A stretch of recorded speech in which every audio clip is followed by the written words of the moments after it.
ஹெல்த்தியான டேஸ்டியான பாசிப்பயிறு கஞ்சி சாப்பிடலாமா? வாங்க வீடியோக்குள்ள போகலாம். சப்ஸ்கிரைப் பண்ணாதவங்க சப்ஸ்கிரைப் பண்ணிட்டு அப்படி வீடியோவை பாருங்க. ஆரோக்கிய உணவும் அற்புத வாழ்வும். ஃபர்ஸ்ட் இதுக்கு ஒரு நான்ஸ்டிக் தவாவில் 150 கிராம் பாசிப்பயிரை போட்டு நல்லா கறிக்கிடாம வறுத்து எடுத்துக்கலாம். அந்த வறுபற்ற பக்குவம் நல்ல ஒரு கம வாசமாக வரும். எடுத்து வாயில் போட்டு மென்னோம் அப்படின்னா கடுக்கு மொடுக்குன்னு சவுண்டு வரும். அந்த பக்குவம் வந்துடுச்சு. இப்போ இதை நாம் ஒரு பிளேட்டில் மாற்றிக்கலாம். மாற்றிட்டு இது கொஞ்சம் நேரம் அப்படியே ஆறட்டும். அடுத்ததாக அதே பாத்திரத்தில் ஒரு கைப்பிடி அளவு பச்சரிசியை போட்டு கறிக்கிடாமல் நல்லா பொன்னிறமாக பொரிச்சு எடுத்துக்கலாம்.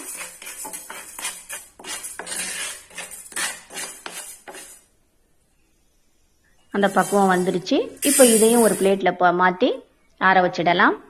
அடுத்ததாக ஒரு பெரிய பாத்திரத்தில் 2 லிட்டர் தண்ணி ஊற்றிட்டு 1/2 ஸ்பூன் கல் உப்பு போட்டு நல்லா அது கொதிச்சதும் நம்ம வறுத்து வச்ச அந்த பாசிப்பயிரை கொட்டி நல்லா வேக வச்சிடலாம்.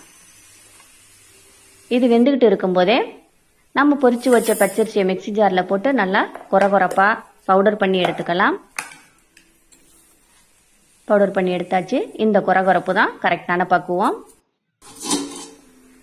இப்போ இந்த பாசிப்பயிறு நல்லா வெந்து வர ஆரம்பிச்சிட்டு அப்படியே கையில் வச்சு நசுக்கும் போது 1-2 உடையிறது மாதிரி வெந்திருக்கும். அந்த பக்குவம் வந்த பிறகு நம்ம மிக்சி ஜாரில் குறகுறப்பாக அரைச்சி வச்ச அந்த பவுடரை இதில் கொட்டிட்டு கட்டி இல்லாமல் நல்லா மிக்ஸ் பண்ணி விட்டுறலாம்.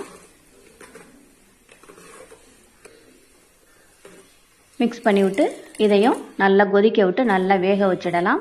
அது நல்லா கொலைய வெந்து தண்ணியும் சுண்டி நல்லா 1/2 லிட்டர் அளவுக்கு வந்துடுச்சு. இந்த ஸ்டேஜில் 200 கிராம் சுகர் போட்டுட்டு 25 கிராம் வெள்ளைக்கட்டியை நசுக்கி போட்டுக்கலாம். நான் கொஞ்சம் வாசத்துக்காக தான் அந்த வெள்ளைக்கட்டி போட்டிருக்கேன்.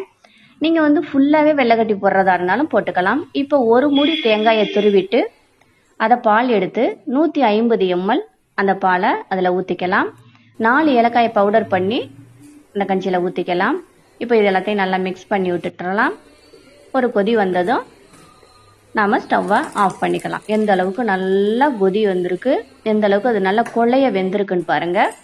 அவ்வளோதான். இதை நம்ம ஒரு பவுலில் மாற்றி கொஞ்சம் ஆற வச்சுட்டு வெதுவெதுப்பான சூட்டில் நம்ம குடிக்கலாம்.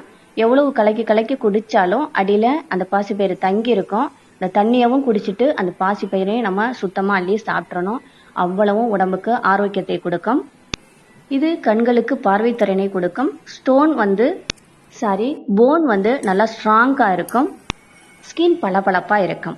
இந்த வீடியோ உங்களுக்கு பிடித்திருந்தால் லைக் பண்ணுங்கள், ஷேர் பண்ணுங்கள், சப்ஸ்கிரைப் பண்ணுங்கள். மறக்காமல் பக்கத்தில் உள்ள பெல் ஐக்கானை கிளிக் பண்ணுங்கள். எப்படி இருக்குன்னு நீங்களும் செஞ்சு பார்த்து சாப்பிட்டுட்டு கமெண்ட்லையும் சொல்லுங்கள்.